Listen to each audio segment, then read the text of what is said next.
제주 사회 현안을 심층적으로 살펴보는 제주 돋보기 김익태 기자 나와 있습니다. 안녕하십니까? 안녕하세요. 네.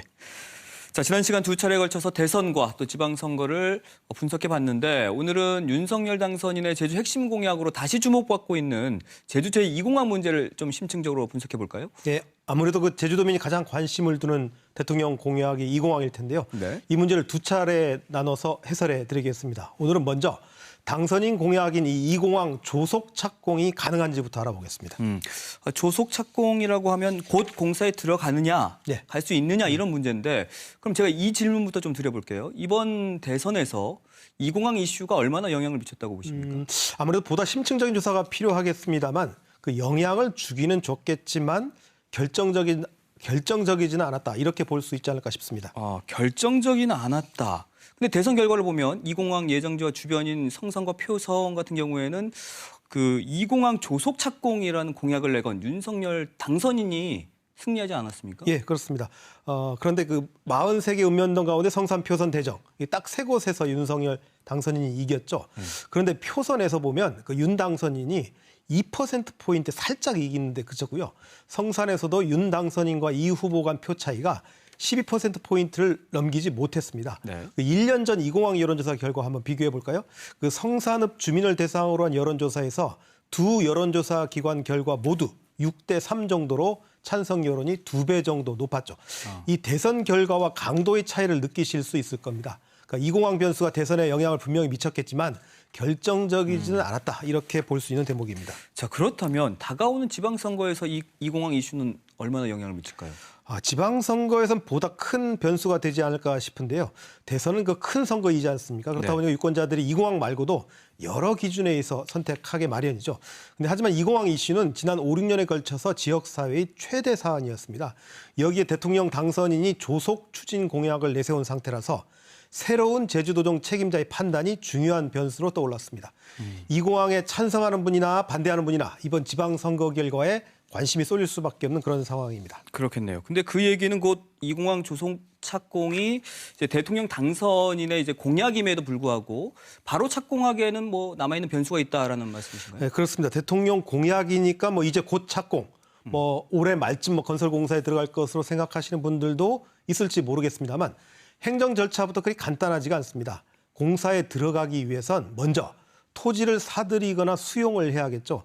이런 토지 보상 절차에 들어가기 위해선 실시 설계와 실시 계획을 고시해야 합니다. 그런데 또 이 고시를 위해선 기본 설계가 나와야죠. 네. 또 이 기본 설계에 앞서서 기본 계획부터 고시해야 하는데 제주 2공항은 기본 계획 고시를 앞두고 절차가 중단된 상태입니다. 지금까지 예비 타당성 조사와 사전 타당성 조사를 마무리했을 뿐이죠. 이 타당성 조사마저도 논란이 이어지면서 2018년 재조사까지 하는 우여곡절을 겪기도 했습니다.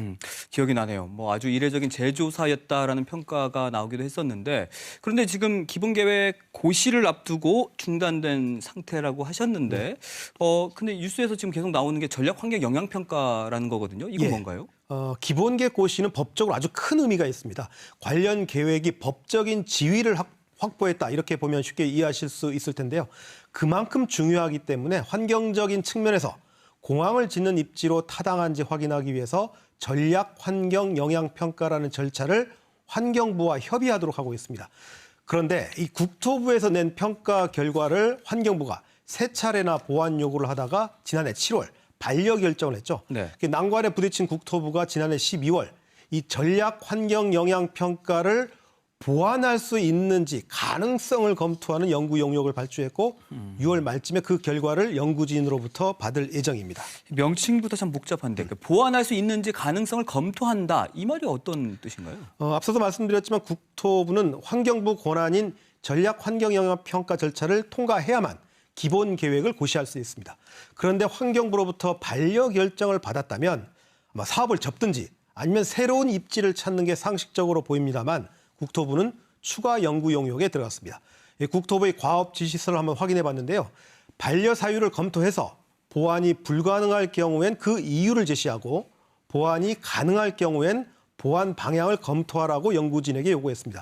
만약 불가능하다는 결론이 나오면 성산 2공항 사업을 접어야 하는 거고 가능하다는 결론이 나오면 다시 보완 용역을 해서 그 결과를 놓고 환경부와 재협의를 해야 한다는 뜻이죠. 그러니까 국토부 관계자는 만약에 다시 보안 영역에 들어갈 경우 기간이 얼마나 더 걸릴지는 6월 말에 나올 결과에 달려 있다. 이렇게 저에게 설명을 했습니다. 7월 1일이 또 새 제주도정이 출범하는 출범하는 날이죠. 날이니까 예, 예. 출범 직전에 용역 결과가 예, 발표되네요. 예정대로 하면 그렇습니다. 예. 그럼 출범하자마자 또 뜨거워지겠네요. 그럴지도 모르겠습니다. 예. 네. 근데 새 대통령이 공약이라는 점에서 당선인 측의 어떤 영향력 이게 그 용역 결과에 좀 작용하지 않겠습니까? 글쎄요. 그 정권 교체가 요즘 한국 사회에서 자주 이루어지고 있지 않습니까? 그래서 한국 정치에서도 이 절차의 중요성이 아주 강조되고 있죠. 현 정부에서 일어난 월성 원전 논란 기억하시죠? 네. 그러니까 문재인 정부의 공약이었습니다. 이 탈원전 정책으로 폐쇄된 이 월성 원전 1호기의 경제성 평가를 조작했느냐, 했다면 누가 지시했는가를 놓고 당시 장관과 청와대 비서관 등이 재판을 받고 있지 않습니까? 네.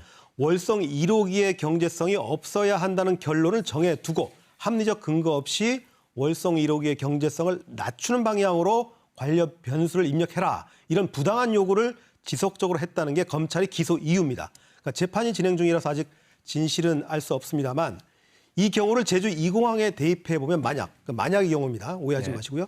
전략 환경 영향 평가 보완이 가능하다고 결론을 정하도록 누군가 압력을 가했다면 역시 직권남용 권리 행사 방해와 업무 방해 혐의가 적용될 수 있습니다. 그러니까 가정으로 하신 말씀이시니까 뭐 그럴 일은 없다고 보고요. 결론적으로 보면 일부에서 뭐 우려하거나 기대하고 있는 조속 착공은 당장은 어렵다라고 볼 수 있겠네요. 어렵다는 정도가 아니라 저는 당장은 불가능하다고 봅니다. 그러니까 앞서 설명해 드렸듯이 만약 6월 말 나오는 용역에서 만약에 보완 가능하다 이런 결과가 나와도 다시 재보완 용역에 들어가야 합니다. 이 절차에 얼마나 시간이 걸릴지는 미지수고요. 그 결과가 나와도 다시 환경부와 협의를 해야 되고 그걸 통과해야 되거든요. 네. 그러니까 현재 상태를 보면 이 보완 가능하다는 결론이 나오기도 그렇게 쉽지만은 않습니다. 그 이유는 제가 다음 시간에 자세히 정리해 드리도록 하겠습니다. 네, 알겠습니다. 다음 시간에도 이 공항 문제 다뤄보기로 하고 오늘 돋보기 여기까지 하겠습니다. 고맙습니다.